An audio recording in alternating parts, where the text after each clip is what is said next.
Bismillahirrahmanirrahim. Assalamualaikum warahmatullahi wabarakatuh. Sampurasun rampes kumaha daramang barudak kelas 4. Mugia barudak kelas 4 dinten ayeuna aya dina kaayaan sehat walafiat. Amin ya rabbal alamin. Tepang deui sareng Ibu Desi Magdayani di pangajaran bahasa Sunda. Hayu barudak satacan dikawitan urang baca basmalah heula sasarengan. Bismillahirrahmanirrahim.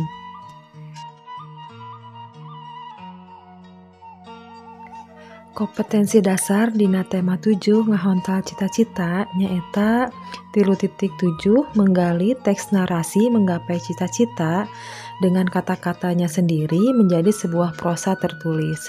4.7 menyusun teks narasi tentang menggapai cita-cita dengan bahasa sendiri. Tujuan pengajaran kahiji siswa diharapkeun bisa neuleuman isi karangan narasi ngeunaan cita-cita.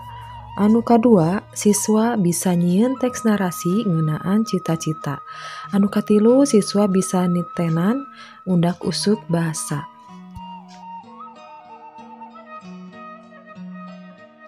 Naon hartina cita-cita?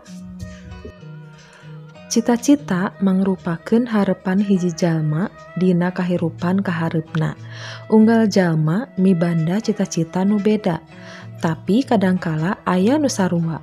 Netelakeun cita-cita bisa ngaliwatan karangan anu mangrupakeun narasi. Ayeuna naon anu disebut karangan narasi teh? Karangan narasi nyaeta karangan anu medar hiji perkara atawa kajadian kalawan eces sarta dipidangkeun numutkeun runtuyan waktu. Isi karangan narasi bisa mangrupa kanyataan, bisa oge mangrupa rekaan.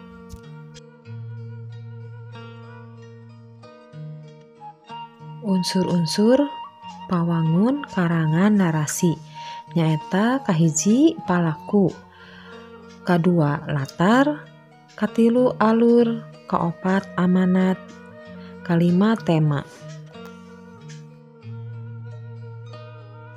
Ayeuna cobi tinggal barudak ieu aya gambar salah sahiji contoh cita-cita.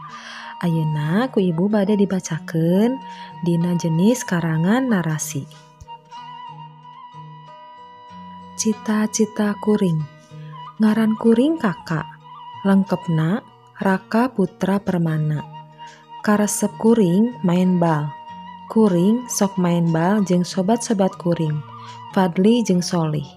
Unggal sore kuring, Fadli jeung Solih sok main bal di lapang deket balai desa. Salian ti kuring jeung sobat-sobat kuring, di lapang oge sok loba nu keur arulin. Sabangsaning main layangan, ucing-ucingan, sasapedahan jeung sajabana. Kuring jeung sobat-sobat kuring mah sok ngahaja main gol-golan. Nu jadi kiperna sok silih genting. Di antara tiluan, nu paling jago newak mah Fadli. Kabeneran deui awakna rada jangkung tibatan kuring jeung Solih. Ari kuring mah jago dina ngagocek bola lamun keur tanding. Kuring mah sok dipasang jadi striker. Lain deui jeung Solih. Solih sok dipasang jadi bek.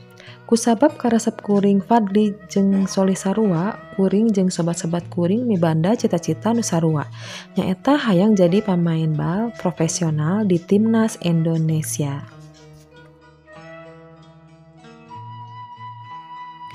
Ayeuna urang diajar undak usuk basa. Hartina undak usuk basa. Undak usuk basa nyaeta aturan ngeunaan ngagunakeun basa Sunda. Undak usuk basa dibagi tilu. Nyaeta nu kahiji bahasa kasar atanapi cogak, nu kadua bahasa sedeng atanapi loma, nu katilu bahasa lemes atanapi hormat. Basa kasar atawa cogak nyaeta bahasa kasar pisan anu biasana dipake keur nu keur ambek, pasea, nyarekan, ngece, jeung kasato. Basa sedeng atanapi basa loma nyaeta dilarapkeun ka sasama atawa ka babaturan anu geus wawuh atawa loma. Basa lemes atanapi hormat nyaeta bahasa anu dilarapkeun ka batur anu kasaluhureun atanapi ka jalmi anu dipika hormat. Tengetan tabel di handap ieu. Aya bahasa kasar, aya bahasa sedeng, sareng bahasa lemes. Tah barudak mangga ditingali contoh-contohna. Misalkan nyokot bahasa kasarna, bahasa sedengna mawa, bahasa lemesna nyandak.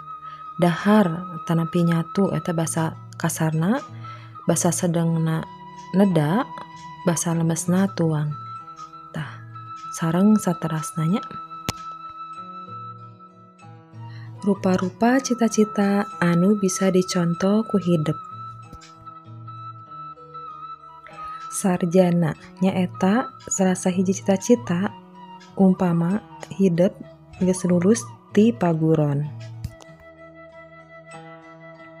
Astronot.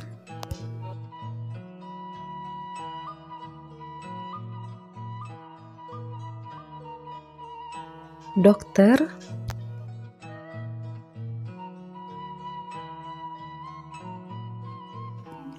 Nahkoda.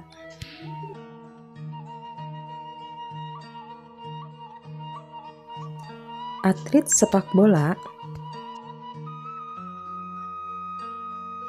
Tentara.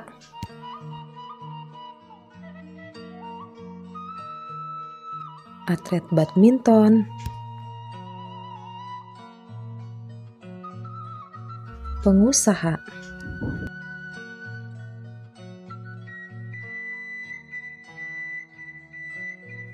Naon cita-cita hidup? Prak ayeuna caritakeun cita-cita hidup, tuliskeun dina kartas salembar mangrupakeun karangan narasi. Geus kitu fotokeun, kirimkeun hasilna ka bu guru. Alhamdulillahirabbil alamin, sakitu wae barudak pangajaran ti ibu. Hatur nuhun kana perhatosanana. Hapunten ibu bilih aya kakirangan sareng kalapatan salami ibu ngawulang di kelas 4. Ibu hoyong barudak kelas 4 tetep getol semangat diajar bahasa Sunda nanya. Wassalamualaikum warahmatullahi wabarakatuh.